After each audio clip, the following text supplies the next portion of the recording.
Happy to have you along, my fellow Americans. Welcome back to Tech Watch, where we keep an eye on tech so you don't have to. I'm Sam Bushman, Jay Harrison with me. This broadcast is brought to you by NetworkProvidersInc.com. You've got a friend when it comes to IT. Think about a strategic partner with IT knowledge. Think about security. Think about a help desk. Think about decisions that can bless your company, help it prosper, save you money, embrace AI, and best of all, not have IT issues, because we got a help desk as well. Spread the word. NetworkProvidersInc.com. Hi, Jay. Hey, Sam. How's it going? It's going fantastic, sir. There's all Awesome. kinds of weird tech news out there, though. Lots of it. Global smartphones. Shipments falling. Well, I don't know why they call these things smartphones, because my phone just seems to be dumber all the time. It's just less smart than any other device I have, it seems like. It's supposed to be getting smarter and smarter, getting AI and, just becoming better every day, but it's not.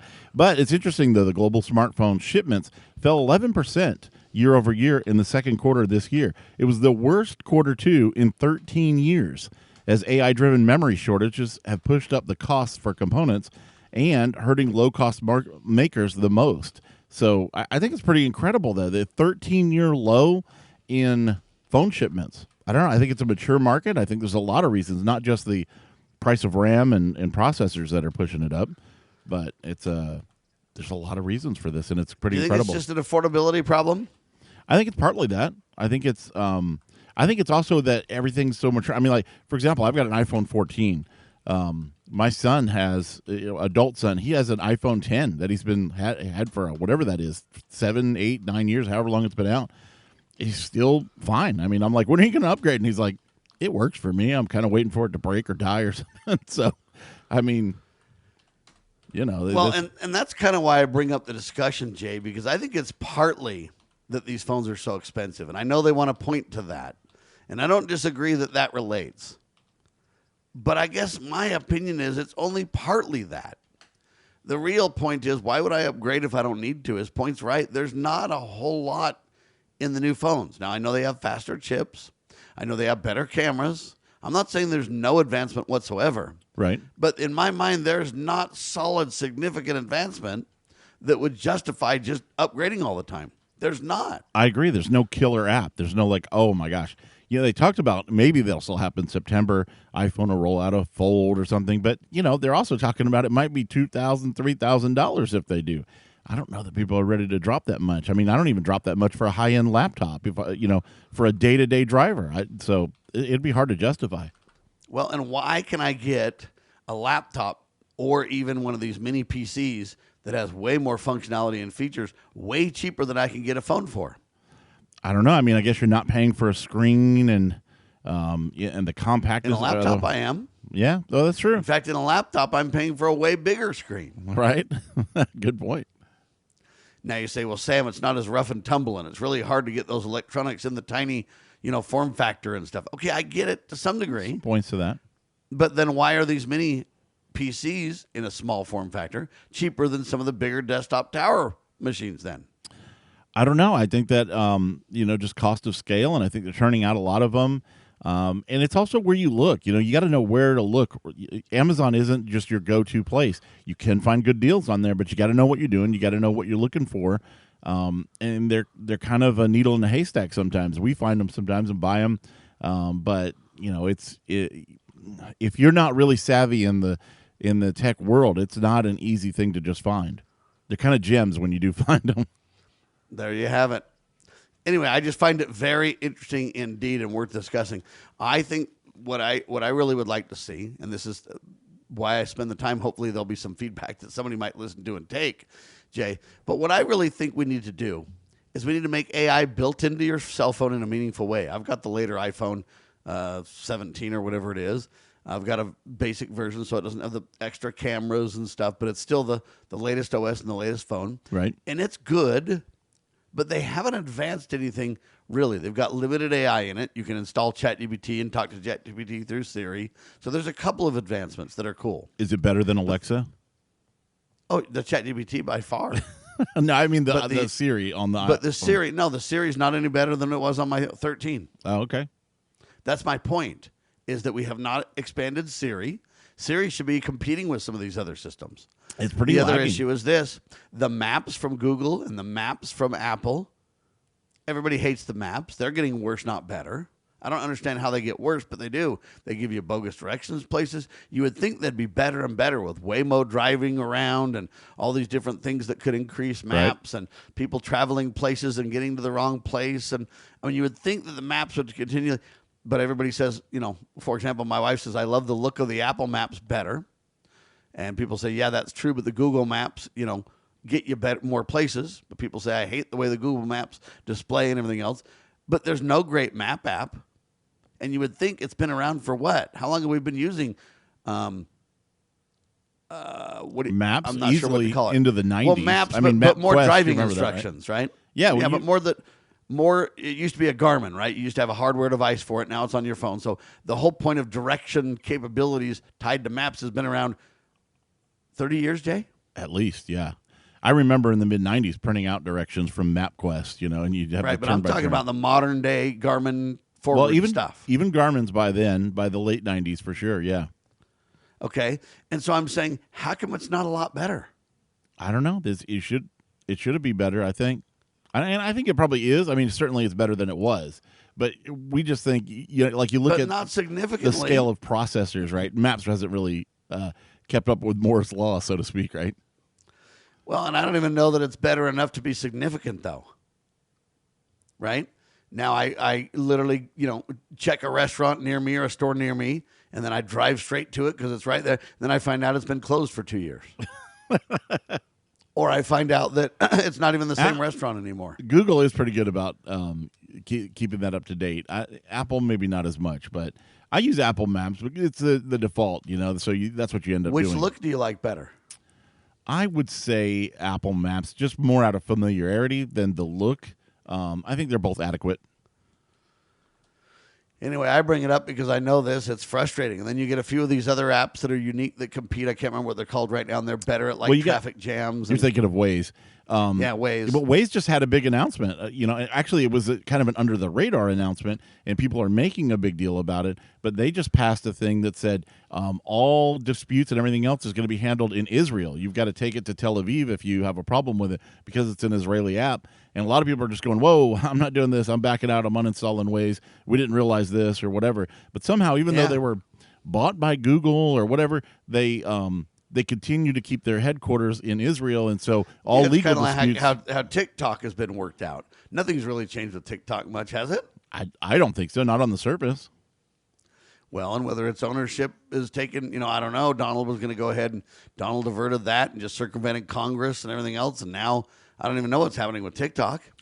It's kind of been on the down low, hasn't it? But you think the Chinese don't have a handle on that still? No, I think that they just gave it up and turned it over to the Americans. It's kind of a shell game, it seems like, on the surface, right?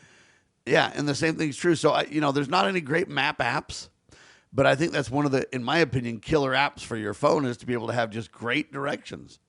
And as society grows and things get bigger, unless you live in a really small town, it's very hard to keep up with all the construction and all the changes and everything that happens. If I drive 40 miles from my house, a place that I don't go very often, directions are really, really, really, really, really valuable. Yeah. So I don't see that that's really improved much. I don't see that AI on the phones have improved much. It's touted as this marketing hype, but it's really clunky to use. It's not usable. Now, I will give them that they have better pictures than they've always had. It's easier to take pictures, and your pictures look good at night and some things. So there's some advancements, but then they've also moved forward to some very strange formats that other systems don't support. Right. And incompatibilities are a problem that they should be solving. And, if they really want us to start buying newer phones, yeah, you got to make the components cheaper, but you've also got to start to give me something that I want and need, and you've got to advance things that you've given us already. If you give me Siri as an assistant, and that assistant isn't any better 10 years later, 15 years later, I'm kind of thinking, what value is it? Yeah. Other systems have already, surpassed it big time. Well, and I don't think that, maybe Google has improved. I don't have an Android. I don't use one day to day. So maybe Gemini or whatever they run on Android has gotten better or gotten more AI, but if it isn't making headlines, Well, and if it is way better and stuff like that, I mean, when I sit with people that have Androids, they don't just mock me because their system's awesome and mine's not. Right. I mean, they've got some pros and I've got some pros, and we can debate about it. And I'm not really. Yeah, but it seems like sixes. Yeah, it seems like sixes. I'm not really loyal to one phone manufacturer necessarily. The reason I use the iPhone is because they claim it's better with screen, reader access for me, and so that's why I stick with it. The reason I use it is because they claim it's more secure. Like iOS is supposed to be the most secure operating system on the planet. Well, and hopefully that remains true, but I don't know if it will or not. Now, Apple just surpassed NVIDIA as the most valuable company in the world, right? I hadn't heard that. I know they've been jockeying for place, so that doesn't surprise me. Well, Elon Musk not far behind, Jay. Musk quietly buys, what is it, $1 billion power? A $1 billion. Florida? Yeah. So he purchased Jacksonville-based APR Energy. Federal filing shows in a deal worth at least $1 billion. The Federal Trade Commission notice lists Musk as the buyer of new APR Energy LLC. They deploy mobile gas and diesel turbine plants that can be installed in days, powering data centers, utilities worldwide, even if there's blackouts and problems like that. Duo's technology disclosed $50.4 million in proceeds from its 5% stake, implying the deal's value, which is how they're getting to the $1 billion number.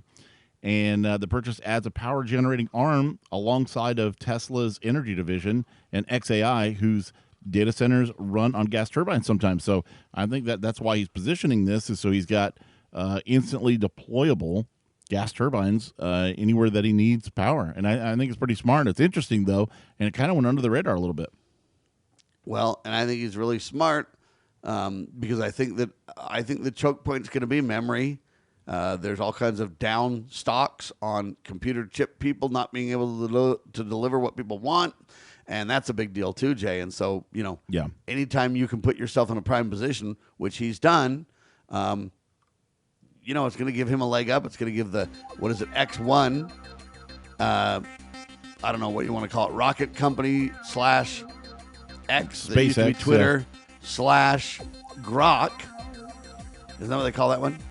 Yep. Grok, in a very powerful position, folks. It really is.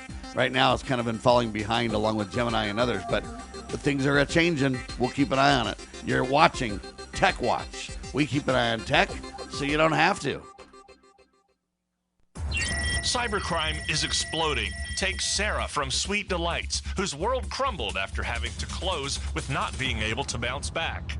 Small businesses are prime targets, but the right strategies can keep yours safe. Jay Hill, CEO of Network Providers, has co-authored the Cyber Playbook Simplifies Cybersecurity for Business Owners with Strategies to avoid costly breaches and fines. Build a strong cyber attack response. Secure your business with key protections. Cyber threats aren't slowing down, but you can stay ahead. Protect your business. Ensure its security for tomorrow. Get the Cyber Playbook today at networkprovidersinc.com/cyber-playbook or call 385-446-5500 now.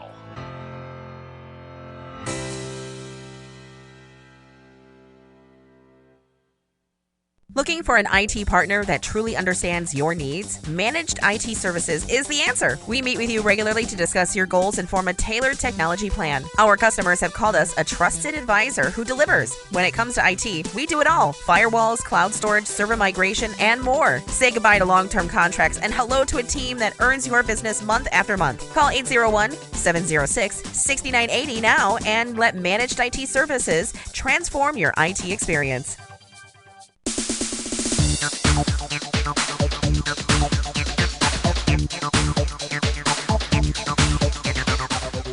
All right, ladies and gentlemen, we want to throw out a weekly reminder. Use a password manager. Ladies and gentlemen, you don't want to submit your credentials to the wrong site, Jay. No, you do not.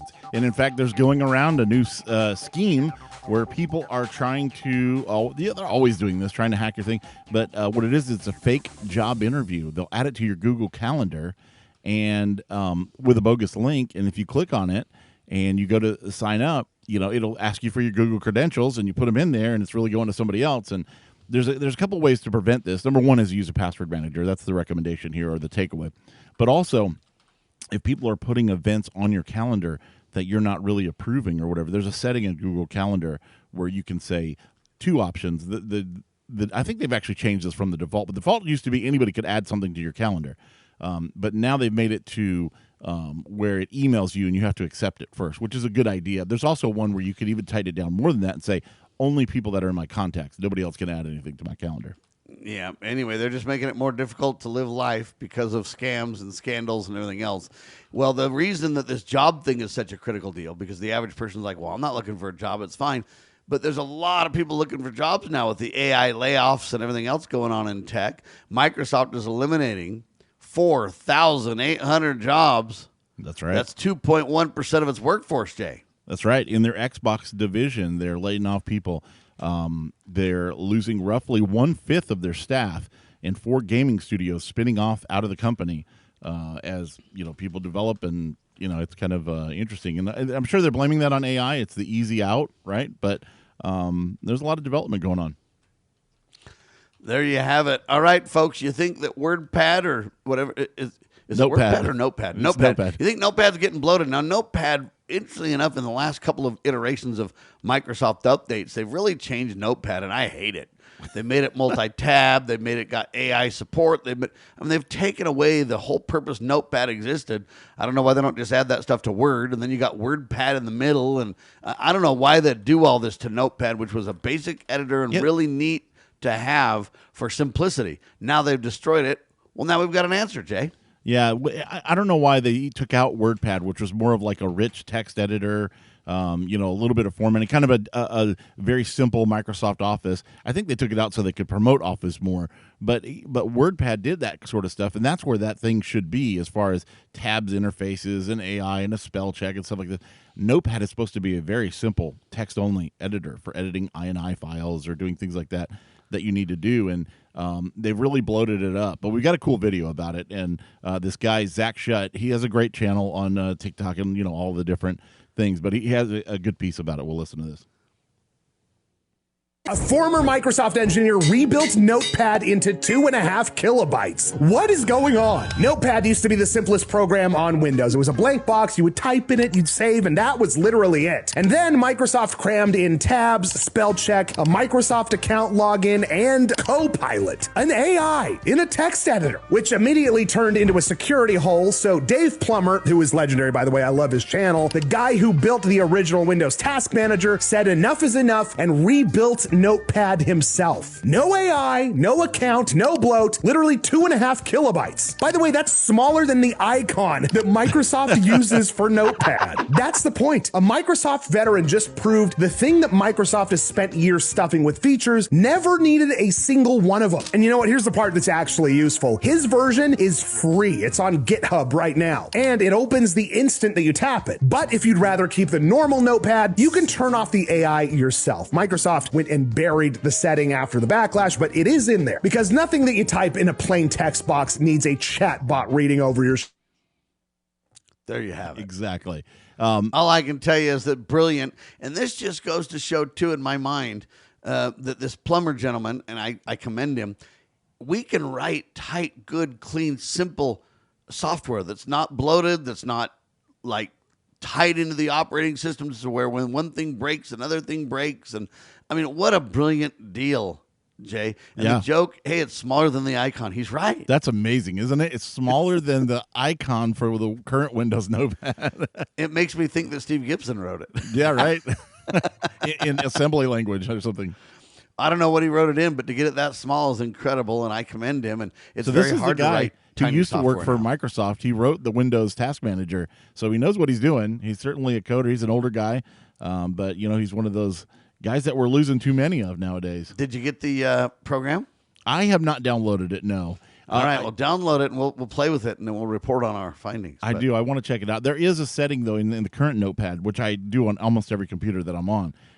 You can go in there, and you can turn off how it saves. It's kind of a weird how they where do I go? it. I'm in Notepad, buddy. We'll do it. I don't have it right in front of because I'm actually on a Windows 10 computer. Are you Windows 11, Sam? Right? Yeah, it's all complex. You got to get rid of Windows 10, buddy. It's been. No, they just extended the security update, so they just said another year we're going to do security if you're on the ESU plan, which I am. So I've got I don't Windows even know till what ESU means, man. It sounds like a university.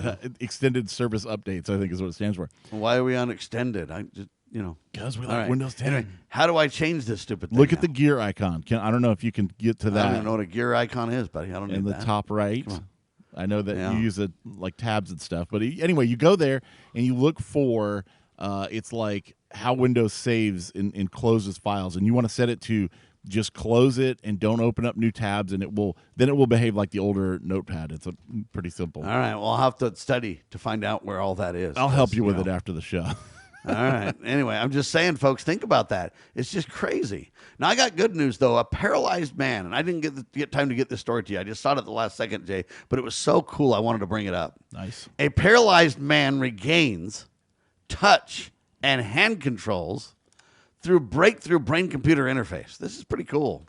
A new study published in Nature Medicine reports that let me see if I say this right, a double neuro bypass system combined an implanted brain electrodes system with a non-invasive electrical stimulation restored meaningful hand movement for him. He's getting wet Gave wired. him some strength, gave him some dexterity, even the sense of touch. He could feel things, Jay. It was a man with complete, how do you say it, touchalegia? Anyway, after 35 weeks of therapy, Keith Thomas gained enough function to perform everyday tasks, such as, scratch his face, lifting up objects. Gain of function. They say that brain-computer interfaces can make this happen. Does that make him a cyborg, Sam? I don't know how to answer that, but I would say it borders. I don't know. It's weird, and I'll tell you why it's weird. Because to be a cyborg, to be a computer, I don't support, right? Yeah. At the same time, I can't say that I don't support this ability for this guy to be able to do this now. Right. What if they all of a sudden gave me the ability to see that way? Yeah. Would that make me a cyborg? It might.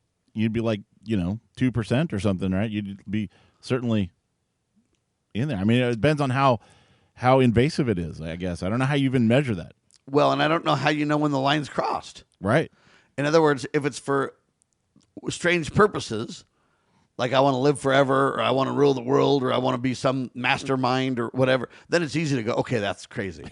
But at the same time, if you're right doing now, but you might not be in a couple of decades. well, maybe. But if I use it because I say I just need dexterity in my hands, or I need to be able to see, it changes the discussion, though. I'm not trying to play God, or I'm not trying to, become more, somehow in charge or more authority than everybody else, or some weird other element. I'm just simply saying, hey, if they can make me see, why wouldn't I see? And that's more of an augmentation to restore abilities, right? It's not.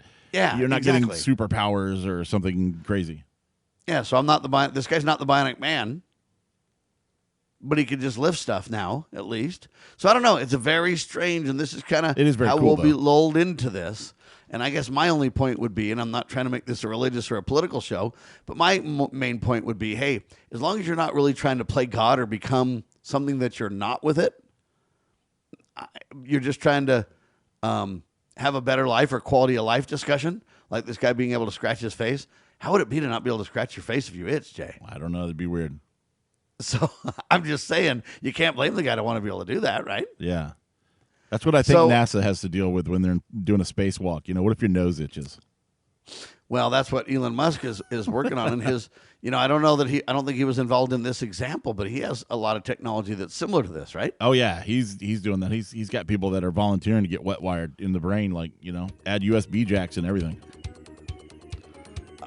They think they ought to at least make sure it's a USB-C if they're going to do that, Jay. We want to be backwards compatible on that. What happens when USB-D comes out? I don't know. You have to get an upgrade. You have to upgrade your jack in your brain. Sounds jacked up to me. If you got to pay for the subscription, probably. Oh, no. All right, ladies and gentlemen, there's another Tech Watch. Thanks so much for being alongside with the ride. We keep an eye on tech so you don't have to. NetworkProvidersInc.com. Hey, make it a great tech day, will you?